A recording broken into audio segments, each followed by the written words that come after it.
कहानी की शुरुआत होती है एक काल्पनिक शहर गौतम, जहाँ सड़क पर एक जोकर को दिखाया जाता है जिसका नाम आर्थर है।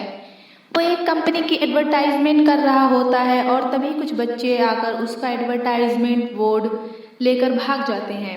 आर्थर उनका पीछा करता है और वो उन बच्चों को पकड़ भी लेता है, लेकिन वो बच्चे उसका बोर्ड तोड़ देते हैं और साथ ही उसे बहुत ही बुरी तरह से मारते भी हैं।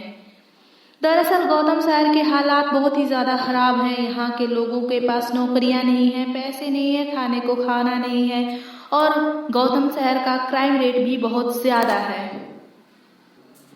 इसके बाद दिखाया जाता है जहाँ आर्थर एक साइकेट्रिस्ट के पास जाता है और वहाँ ज़ोर ज़ोर से हंस रहा होता है। दरअसल उसे न्यूरोलॉजिकल डिसऑर्डर है।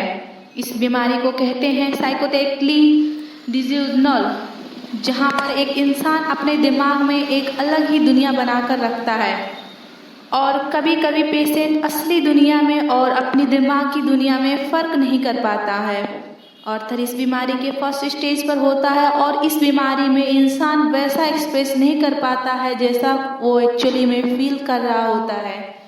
इसीलिए आर्थर जब भी टेंशन में होता है वो ज़ोर ज़ोर से हंसना शुरू कर देता है।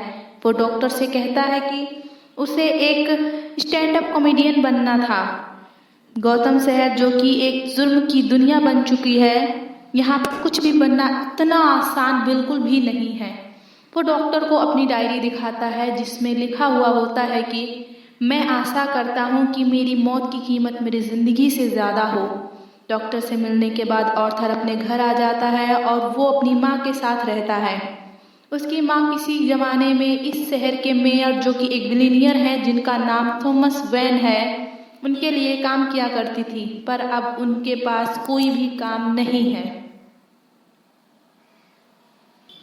आर्थर अगले दिन जब काम पर जाता है तो उसके कॉलीग कहता है कि मैंने सुना है तुम्हें किसी ने मारा। आर्थर कहता है कि वो बच्चे थे। उसका कॉलीग कहता है गौतम शहर में तुम्हें तुम्हारी रक्षा खुद करनी होगी, इसीलिए वो उसे गन देता है। हालांकि आर्थर गन नहीं लेना चाहता है, लेकिन उसका कॉलीग समझाता है कि इसकी ज़रूरत गौतम शहर में हर किसी को है। हालांकि आर्थर गन ले लेता है, लेकिन वो अंदर से बहुत ही मासूम है। वो किसी को भी नुकसान नहीं पहुंचाना चाहता।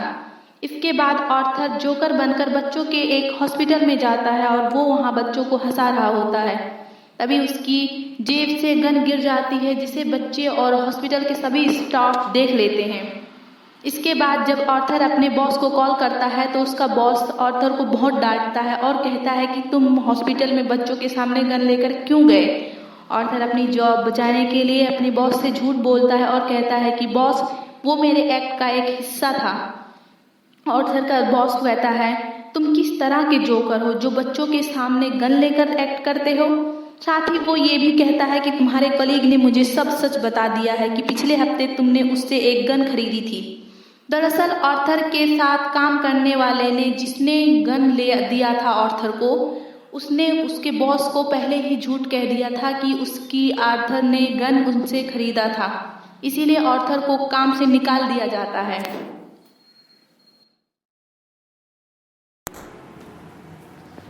आर्थर दुख और फ्रस्ट्रेशन में जोकर के ही ड्रेसअप में ही घर के लिए निकल पड़ता है और जब वो ट्रेन में होता है तब वहाँ 3 लड़के एक लड़की को छेड़ रहे होते हैं। आर्थर को उन्हें देखकर बहुत गुस्सा आता है और वो ज़ोर ज़ोर से हंसना शुरू कर देता है कि वो अपने इमोशंस को सही तरीके से प्रेजेंट नहीं कर सकता है। वो लड़की जो वहाँ बैठी होती है वो वहाँ से उठकर चली जाती है। उसके बाद वो 3 लड़के आर्थर के पास आते हैं तो कहते हैं उन्होंने कोई जोक नहीं सुनाया है। आर्थर उन्हें समझाने की बहुत कोशिश करता है कि उसके साथ एक मेडिकल प्रॉब्लम है, पर वो लोग आर्थर की बात सुनना ही नहीं चाहते। इसीलिए वो लोग आर्थर को बुरी तरह से मारना शुरू कर देते हैं और ये वो पल होता है जब आर्थर के सब्र का बांध टूट जाता है। इसीलिए उसके पास जो गन होता है वो उससे उन तीनों को शूट कर देता है। इन तीनों को मारने के बाद आर्थर का दिमाग पूरी तरह से सुन्न हो जाता है और वो भागता हुआ एक पब्लिक वॉशरूम में जाता है जहाँ पर वो डांस करना स्टार्ट कर देता है, यानी कि वो अपनी डिल्यूजन की दुनिया में पूरी तरह से खो चुका है। आर्थर जिसका दिल बच्चों की तरह मासूम है, जो कभी किसी को नुकसान नहीं पहुँचा सकता, जो खुद एक बीमारी से जूझ रहा है, उसे गौतम शहर ने और यहाँ के क्राइम ने उसे एक मुजरिम बना दिया है। ऑर्थर यहाँ से अपनी नेबर के पास, जिसका नाम सोफ़ी है, जो कि एक सिंगल मदर है, ऑर्थर उसे पसंद करता है और सोफ़ी भी उससे अच्छे से बात करती है, उसके पास जाता है और उसे फिज़िकली क्लोज्ड हो जाता है। वहीं अगले दिन शहर के मशहूर थॉमस वेन का टीवी पे इंटरव्यू लिया जाता है और उनसे वो 3 कत्ल के बारे में पूछा जाता है जो कि ऑर्थर ने किए थे, क्योंकि वो तीनों थॉमस के ही कंपनियों में काम करते थे। थॉमस वेन कहते हैं कि वो तीनों बहुत ही कामयाब इंसान थे। गौतम शहर में एक अजीब सी लहर उठ चुकी है, जहाँ सारे के सारे जो गरीब तरह के पब्लिक थे, सारे अमीरों के खिलाफ हो चुके हैं। इसीलिए वो सारे जो जोकर के वेश में कत्ल किए हैं, उसके निंदा करने की वजह उसे सपोर्ट कर रहे हैं। अगले दिन ऑर्थर अपने साइकेट्रिस्ट के पास जाता है, जो कि ऑर्थर को बताती है सरकार ने हमारी फंडिंग पूरी तरह से बंद कर दिया है, इसीलिए ये हमारी आखिरी मुलाकात है। यहाँ के सरकारों को तुम्हारे जैसे लोगों की कोई ज़रूरत नहीं है, ना ही मेरे जैसे लोगों की। इस बात से ऑर्थर को दुख होता है, क्योंकि अब उसे उसकी दिमाग की दवा नहीं मिल पाएगी। ऑर्थर यहाँ से एक स्टैंड अप कॉमेडियन शो के लिए जाता है, जहाँ पर उसके नाइबर सोफ़ी भी शो देखने के लिए आई होती है। टेंशन की वजह से ऑर्थर को यहाँ पर हंसी आना शुरू हो जाती है, जिसे वो कंट्रोल नहीं कर पाता है और उसका पूरा शो खराब हो जाता है। सोफ़ी के साथ ऑर्थर यहाँ से बाहर जाता है और तभी न्यूज़पेपर में खबर देखते हैं, जहाँ पर जोकर की चारों तरफ तारीफ हो रही होती है। सोफ़ी ऑर्थर से कहती है कि उसने जो भी किया बिल्कुल सही किया, वो तीनों कमीने थे, लेकिन उन तीनों के जैसे गौतम शहर में कई हज़ार बाकी हैं। और यहाँ पर ऑर्थर देखता है कि लोगों ने उसका जोकर का मास्क पहनना शुरू कर दिया है, जो एक साफ संकेत है कि लोग जोकर को सपोर्ट कर रहे हैं। ऑर्थर इसके बाद घर आता है और देखता है कि कुछ लेटर्स उसकी माँ ने पोस्ट करने के लिए टेबल पर रखे हुए हैं। इनमें से एक लेटर इसी शहर के मेजर थॉमस वेन के लिए भी होता है। ऑर्थर अपनी माँ से छुपकर वह लेटर पढ़ना शुरू कर देता है, जिससे उसे पता चलता है कि उसकी माँ के बीच में और थॉमस वेन के बीच में कभी अफेयर हुआ करता था। वो उनकी कंपनी में काम करती थी और ऑर्थर उनका नाजायज बेटा है। उनकी माँ ऑर्थर को बताती हैं कि जब वह काम करती थी तब वो दोनों एक दूसरे से बहुत प्यार करते थे, लेकिन वो समाज के बहुत ही ऊंचे तह से थे और हम समाज के बहुत ही निचले तह से थे। इसीलिए हमारा मिलन पूरी तरह से असंभव था। हम दोनों अलग हो गए। मैंने ये बात इसीलिए किसी को नहीं बताई कि लोग हमारे बारे में क्या सोचेंगे। ऑर्थर ये बात समझ जाता है और वो थॉमस वेन से मिलने के लिए उसके घर जाता है, जहाँ पर उसकी मुलाकात थॉमस वेन के बेटे ब्रुसी वेन से होती है, जो आने वाले वक्त में बैटमैन होगा। ऑर्थर ब्रुसी वेन को हंसाता है, उसके साथ खेलता है, लेकिन तभी यहाँ पर उसका बटलर एल्फ्रेड आ जाता है, जो ऑर्थर को ब्रुसी वेन से दूर रहने को कहता है। ऑर्थर कहता है कि मैं पेनी फ्लैग का बेटा हूँ, जो कभी यहाँ पर काम किया करती थी। मुझे पता है कि उनके बीच में और थॉमस वेन के बीच में क्या था। मैं उनका बेटा हूँ। ये बात सुनकर एल्फ्रेड को गुस्सा आ जाता है और वो कहता है कि तुम्हारी माँ की दिमागी हालत ठीक नहीं है। ये सब उनके दिमाग का इल्यूजन है, उनके दिमाग का भ्रम था। वो अपने दिमाग में कुछ भी सोचा करती थी, जिस सोच के चलते उन्होंने अपने दिमाग में ये बैठा लिया था कि थॉमस वेन उससे प्यार करते हैं। ये सब सुनकर ऑर्थर को गुस्सा आ जाता है। वो एल्फ्रेड का गला पकड़ लेता है, लेकिन अगले ही पल वो उसे छोड़कर वहाँ से भाग जाता है। और जब वो घर आता है तब वो देखता है कि उसके घर पर एम्बुलेंस आई हुई होती है। वहाँ से उसे पता चलता है कि उसकी माँ को हार्ट अटैक आया था। वो अपनी माँ को हॉस्पिटल लेकर जाता है और जब वो हॉस्पिटल के बाहर बैठा हुआ होता है तभी वहाँ 2 पुलिस वाले आते हैं, जो ऑर्थर से ट्रेन में हुए 3 कत्ल के बारे में पूछताछ करते हैं, जो कि जोकर ने किए थे। ऑर्थर उन्हें साफ मना कर देता है और कहता है कि मुझे इस बारे में कुछ नहीं पता। ऑर्थर को यहाँ पर पता चलता है कि पुलिस वालों ने यही सवाल उसके माँ से भी किया था, जिसकी वजह से उसे हार्ट अटैक आया था।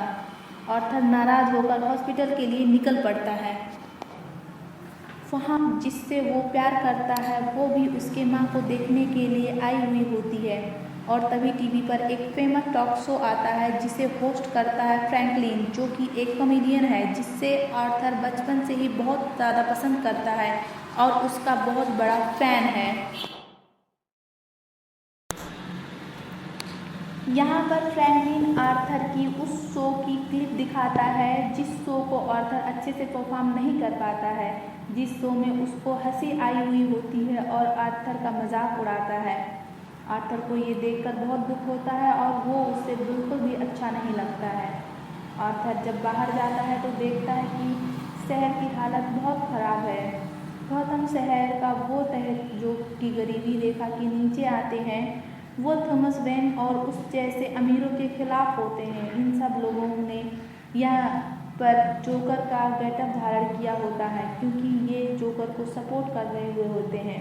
जिस तरह से जोकर ने ट्रेन में उन 3 अमीरों को मारा था, सब उससे बहुत ही ज़्यादा प्रभावित होते हैं।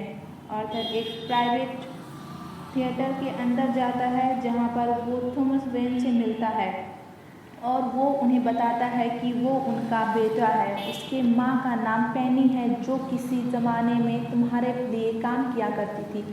थॉमस वेन उसे बताता है कि तुम्हारी माँ की दिमागी हालत ठीक नहीं थी।